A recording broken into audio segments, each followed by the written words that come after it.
Homeopathic में देखिए समय लगता है लेकिन चीजें अच्छी हो जाती है, बहुत सही वे में होती है, कोई साइड इफेक्ट नहीं होता है।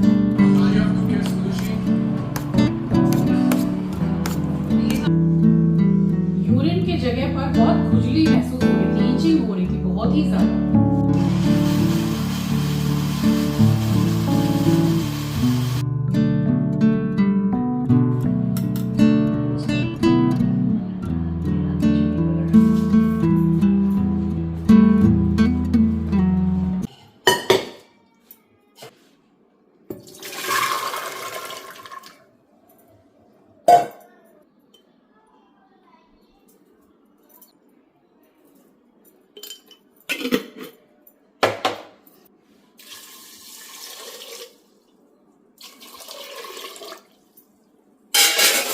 जल्दी जागना हमेशा फ़ायदेमंद होता है।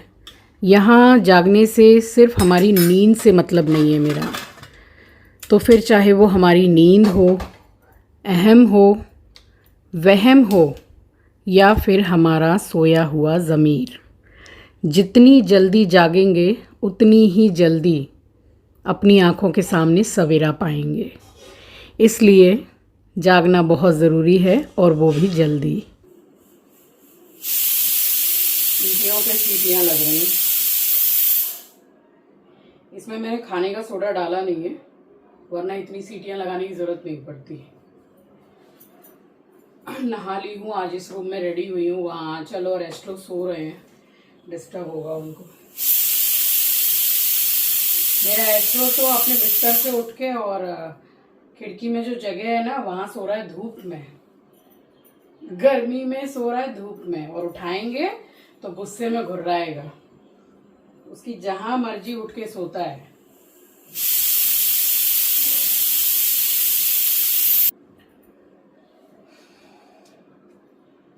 पूजा करने जा रही हूँ।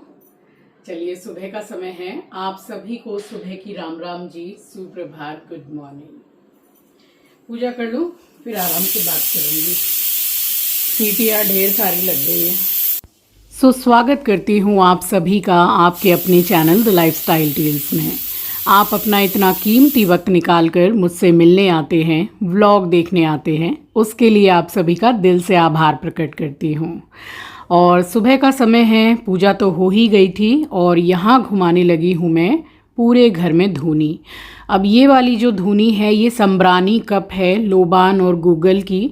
बस आने वाले व्लॉग्स में कमेंट सेक्शन में जैसे आया था कि मैं शेयर करूं धूनी के बारे में, ज़रूर से मैं इसी वीक शेयर कर दूंगी। यहाँ हो गई थी सुबह की पूजा संपन्न और उसके बाद में बड़े इत्मीनान से बैठ के मैंने आपसे ढेर सारी बातें की हैं, मगर वो बहुत सारी बातें बड़े काम की हैं। तो बीमारी को लेकर जो चीज़ मैंने फेस की, क्योंकि मुझे इतना ज्ञान उस वक्त था नहीं, तो वही मैं आपके साथ इस व्लॉग में शेयर कर रही हूँ, ताकि कभी आपको ऐसे सिम्टम्स नज़र आएँ अपने शरीर में तो उसको आप जल्द से जल्द ठीक कर पाएँ, वो भी बिल्कुल सही वे में, ना कि मेरी तरह इतनी सारी मेडिसिन खाकर। मुझे इतना ज्ञान नहीं था, इसलिए आज मैं इतनी मेडिसिन खा रही हूँ। पूजा हो गई है। पूजा होने के बाद आराम से मैं बैठती हूँ 10-15 मिनट। काफ़ी टाइम लग जाता है मुझे पूजा करने में। सैटरडे है तो पाठ भी किया है।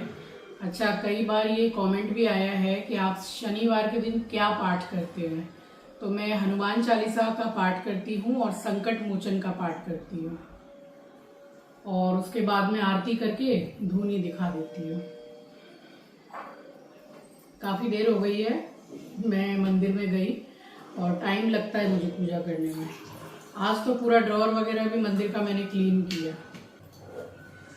दवाई खा लूँ, उसके बाद में नाश्ता करूँगी।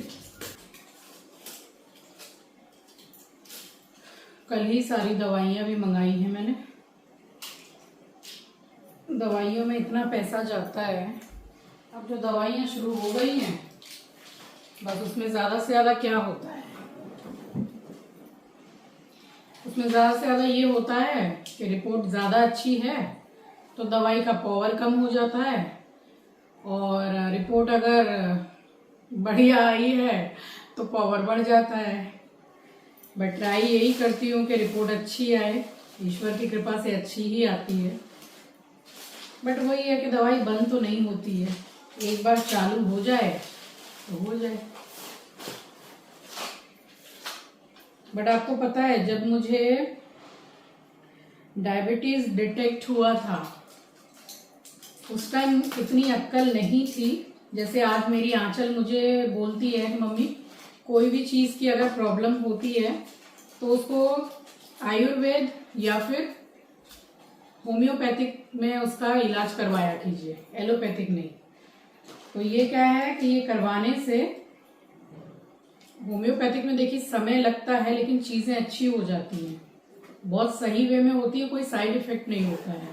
लेकिन एलोपैथिक जो है उसका बहुत ज़्यादा ही साइड इफेक्ट होता है, यही है।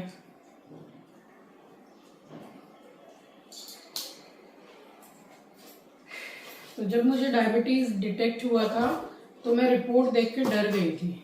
दवा खा लूँ फिर बात करती हूँ।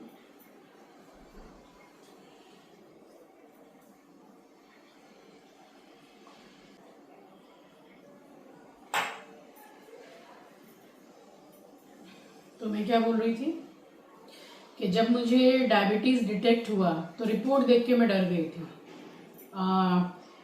मुझे प्रॉब्लम क्या हुआ था कि काफ़ी दिन हो गए थे, काफ़ी दिन यानी कि 10-12 दिन 15 दिन आप समझ लो। तो मेरी एक आदत थी कि मैं हर 6 महीने में अपना पूरा फुल बॉडी चेकअप करवाती थी, टेस्ट वगैरह करवाती थी, कुछ निकले चाहे नहीं निकले। और थायराइड तो मुझे शादी के 1 साल बाद ही हो गया था, 1 से 1.5 साल के बाद में। तो शादी तो ऐसी थी कि शादी के बाद से मैं बीमार रहने लग गई थी। तो मुझे क्या प्रॉब्लम हो रही थी, जैसे 10-12 दिन हो गए थे, मुझे यूरिन की जगह पर बहुत खुजली महसूस हो रही थी, ईचिंग हो रही थी बहुत ही ज्यादा, एक्सेस मतलब एकदम मतलब बर्दाश्त नहीं हो रही थी ऐसी खुजली। 10 से 12 दिन हो गया। मैंने सोचा कि क्या बात है, क्या इन्फेक्शन हो गया, क्या हो गया। अक्सर लेडीज को हो जाता है, क्योंकि देखिए बाहर जो जैसे वॉशरूम वगैरह होते हैं, आप पे एंड यूज वाला भी क्यों ना जाएं, बट वहां भी तो कितनी लेडीज जा रही हैं। और लेडीज जो वॉशरूम जाती हैं तो वो बैठकर ही जाती हैं, फिर चाहे वो कमोड में बैठे या नीचे बैठे, बैठ के ही जाएंगी। तो उसमें कितनी लेडी बैठ रही है, तो ऐसे इन्फेक्शन हो ही जाता है। और आजकल सुन रही हूँ कि एक चीज निकल गई है, पी करके क्या चीज है, उसको स्प्रे करो और बैठ जाओ। ये तो मैंने अब 2-4 दिन पहले सुना है, आंचल बता रही थी मेरे को। तो भाई बहुत ज्यादा इचिंग मेरे को यूरिन की जगह में। फिर मैंने ब्लड टेस्ट कराया अपना, तो आपको पता है कि कितना निकला डायबिटीज। पीपी मेरा निकला, जो खाने के बाद होता है पीपी, वो 310 या कुछ ऐसे निकला था। और फास्टिंग भी बढ़ा हुआ था, 200 कुछ था फास्टिंग। मेरा तो एकदम होश उड़ गए देख के कि ये क्या हुआ। अब उस टाइम पे जैसे अगर मैं होम्योपैथिक में जाती तो आई थिंक इतनी दवाइयां मुझे नहीं खानी पड़ती। आजकल मैं उनके बारे में बहुत सुनती हूँ, मनीष आचार्य जी के बारे में, कि 4th स्टेज का कैंसर है, वो भी वो आयुर्वेद से ठीक कर रहे हैं। बहुत नाम है उनका, हिम्स बोल के है उनका। अगर आप लोगों ने, बहुतों ने देखा होगा, बहुत वायरल है वो काफी सालों से। तो इन सब के बारे में पहले पता ही नहीं था ना, कोई आइडिया नहीं था। अगर पता होता तो शायद वहीं जाती डायरेक्ट, क्योंकि हम लोग खाने पीने में भी बहुत अच्छा खासा, जिसको बोलते हैं डॉक्टर रेस्ट्रिक्शंस फॉलो करने बोलता, हम करते हैं। अब शरीर ऐसा है तो क्या ही करें। सामने वाला देख के सोचता है कि झूठ बोल रही है, पता नहीं कितना खाती होगी। अब आपको क्या बताऊं कि 2 रोटी में सच में मेरा पेट नहीं भरता है। इतना बड़ा शरीर, वो 2 रोटी में पेट भरता है? कभी नहीं भरता है। तो उसमें मैं क्या करती हूँ कि खाने से पहले इतनी छोटी जो वो कटोरी सी है, सैलेड खा लेती हूँ। मन नहीं करता है मगर खा लेती हूँ। उसमें कच्चा प्याज जरूर लेती हूँ मैं, खीरा लेती हूँ बिना छीले, 1 टमाटर लेती हूँ। कच्चा प्याज डेली खाने से नया खून बनता है शरीर में। कुछ कुछ चीजें हैं जो मैं डॉक्टर को, मतलब जो बोलते हैं डॉक्टर, मैं फॉलो करती हूँ। सब कुछ तो इतना पॉसिबल नहीं होता है। आयुर्वेद को मैं बहुत ज्यादा फॉलो करती हूँ। मनीष आचार्य जी का मैं काफ़ी फॉलो करती हूँ और उनका फॉलो करती हूँ तो ठीक भी हूँ पहले से। तो ऐसे सैलेड खा लेती हूँ, उसके बाद में 2 रोटी दाल सब्जी, या सैलेड अगर खा के मेरा पेट थोड़ा ज़्यादा भर गया है तो 1 रोटी, दाल थोड़ी बढ़ा लेती हूँ, कोई भी सब्जी बनी है उसमें से आलू वगैरह हटा के सब्जी ले लेती हूँ। तो ऐसे खाते हैं। अब क्या करें कि शरीर ही ऐसा है, दिन रात भी कसरत करो एक्सरसाइज करो तो भी कम नहीं होता है।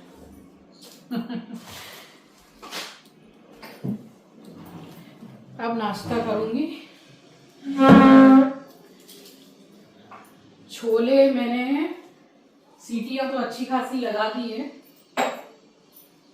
अब छोले का कुछ तो बनाऊंगी, बाकी आज सैटरडे है खिचड़ी बनेगी। देखिए, मैंने इस व्लॉग में आपके साथ आज जो बातें की हैं मेरे मेडिकल इश्यूज़ को लेकर, तो वो कोई भी प्रमोशन वीडियो नहीं है।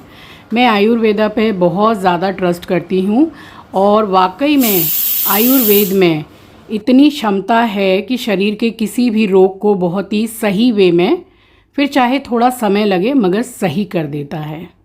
तो इसीलिए मैंने आपके साथ शेयर किया कि अगर ऐसे कोई इश्यूज़ आपको शरीर में दिखते हैं तो आप डायरेक्ट ही एलोपैथिक की तरफ ना जाएं। बस यही मैं कह रही हूँ, क्योंकि आज तक मेरी दवाइयाँ सिर्फ बढ़ती गई हैं और इस चीज़ से मैं बड़ी परेशान हूँ।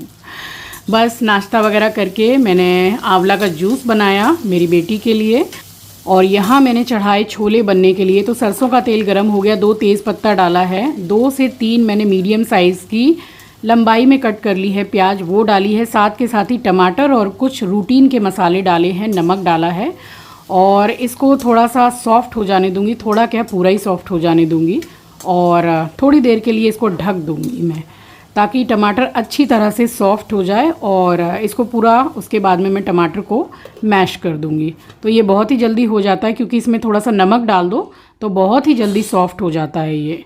तो बस यहाँ पर मैंने इस तरह से तोड़ तोड़ के मसाले को, टमाटर को, और पूरा अच्छी तरीके से इसको मैश कर लिया है। और उसके बाद मैंने डाला है छोले, जिसको मैंने नमक डाल के बॉईल कर लिया था।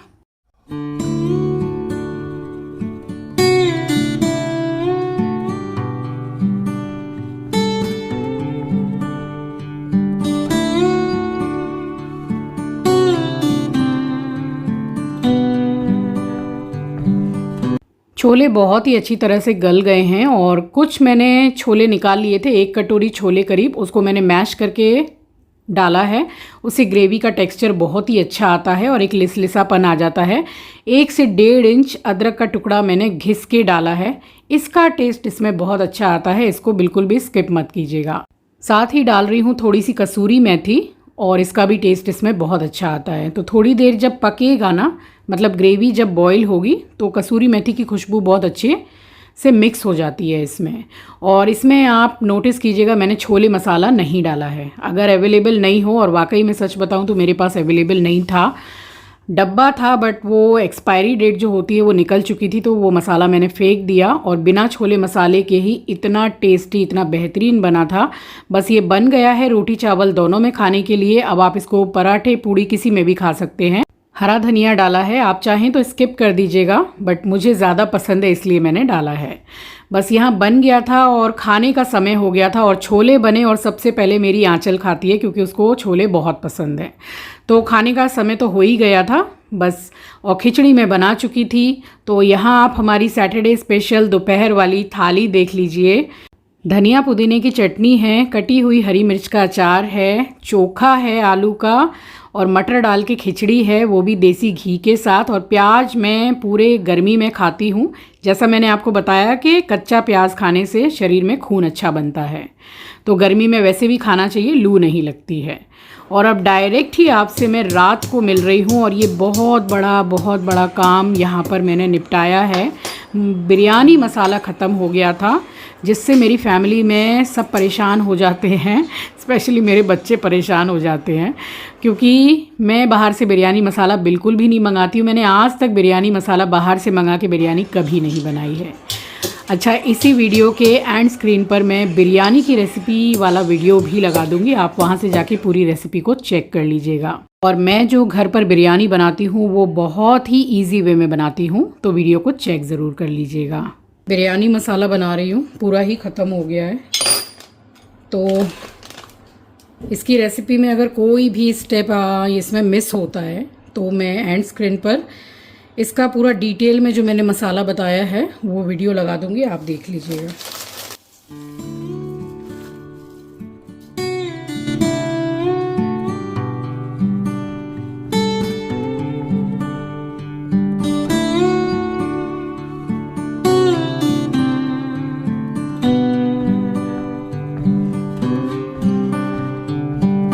और मसालों का जो मेज़रमेंट है वो मैंने पूरा शॉर्ट्स वीडियो में अपलोड कर ही दिया है, उसमें भी आप चेक कर सकते हैं। वैसे सबसे ज़्यादा जो मैंने लिया है वो है दालचीनी, और 50 ग्राम के करीब मैंने हरी इलायची ली है। 15-15 ग्राम मैंने लिया है काली मिर्ची और लौंग।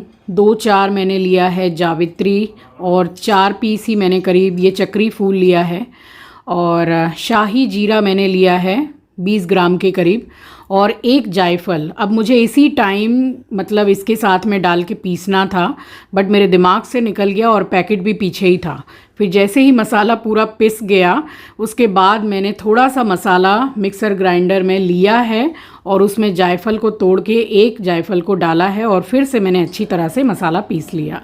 देखिए बहुत ही अच्छी तरह से पिस जाती है और एकदम पाउडर फॉर्म में आ गई है।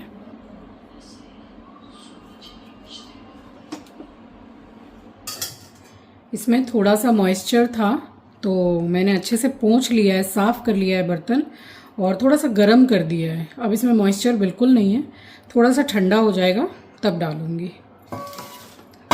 सबसे पहले दालचीनी का पाउडर ही किया है, अब इसके बाद में सारा करूँगी। ये मेरा दालचीनी पाउडर का डब्बा है जो मैं सुबह गर्म पानी से लेती हूँ, वीक में 2 बार तो लेती हूँ। बस ज़रा सा ही बचा हुआ है तो थोड़ा इसी में से निकाल के मैं रखूँगी, इसीलिए मैंने दालचीनी थोड़ी ज़्यादा ली है। फाइन पाउडर हो गया है। तो घर पे इतने साफ़ सफाई से मसाला वगैरह बना के तैयार करके रखो तो आप इसको 5 से 6 महीने एयरटाइट कंटेनर में स्टोर करके रखिए। फ्रिज में भी रखने की आपको ज़रूरत नहीं है, बाहर ही ये अच्छा रहेगा। तो घर के मसाले की बात ही अलग होती है, घर की चीज़ों की बात ही अलग है, बाहर से कोई कंपैरिजन नहीं होता है उसका। और यहाँ दालचीनी पीसने के बाद में सारी चीज़ों को मैंने इकट्ठा करके पीस लिया है। अब देखिए इस टाइम भी मेरे दिमाग में नहीं था कि भाई जायफल 1 डालना है, क्योंकि पैकेट इन पैकेटों के नीचे में था।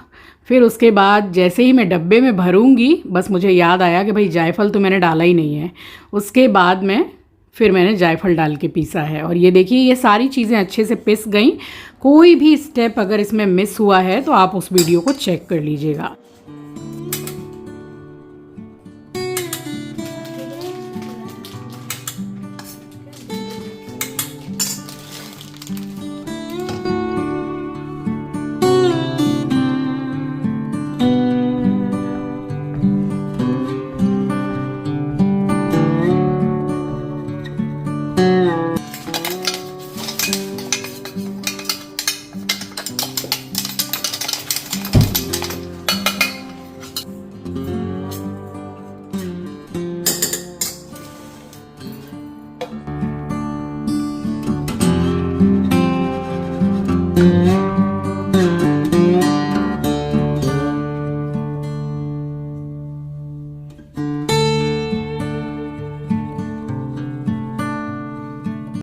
तो यहाँ देखिए इतना सारा मसाला बना है। देखिए एक बार का खर्चा तो लगता है, मगर 5-6 महीने की छुट्टी हो जाती है, और 5-6 महीने बिल्कुल भी मसाला ख़राब नहीं होने वाला है। इसके लिए आप बिल्कुल बेफिक्र हो जाइए। और यहाँ बस देखिए मसाला पिस गया है। और अभी आपको एक चीज़ और दिखाती हूँ कि अभी इसी दिन रात में ही मैंने एक चीज़ और बढ़िया सी बनाई है, जो आपको नेक्स्ट व्लॉग में जिसकी रेसिपी आपको दूंगी, और जिसके लिए कमेंट सेक्शन में काफ़ी कमेंट्स भी आए थे। तो मेरे बच्चों की पसंद की मैंने बनाई है एकदम स्पेशल वाली 3 इंग्रेडिएंट आइसक्रीम, ओरियो आइसक्रीम। तो बहुत जल्दी यानी कि कल ही ये व्लॉग आपके पास आ जाएगा। बस यहाँ जल्दी जल्दी से किचन की साफ़ सफाई की है, और उसके बाद मैं सोई नहीं हूँ बिल्कुल भी, लग गई हूँ ओरियो आइसक्रीम बनाने में। चलिए ये था मेरा आज का व्लॉग। आई होप कि आपको पसंद आया होगा। अगर चैनल पर नए हैं, पहली बार विज़िट किया है, तो चैनल को सब्सक्राइब करना बिल्कुल भी मत भूलिएगा और शेयर ज़रूर कीजिएगा। मिलूँगी आपसे नेक्स्ट व्लॉग में। तब तक के लिए अपना ख्याल रखिए, अपनों का ख्याल रखिए। Thank you for watching guys. Love you, take care, bye bye.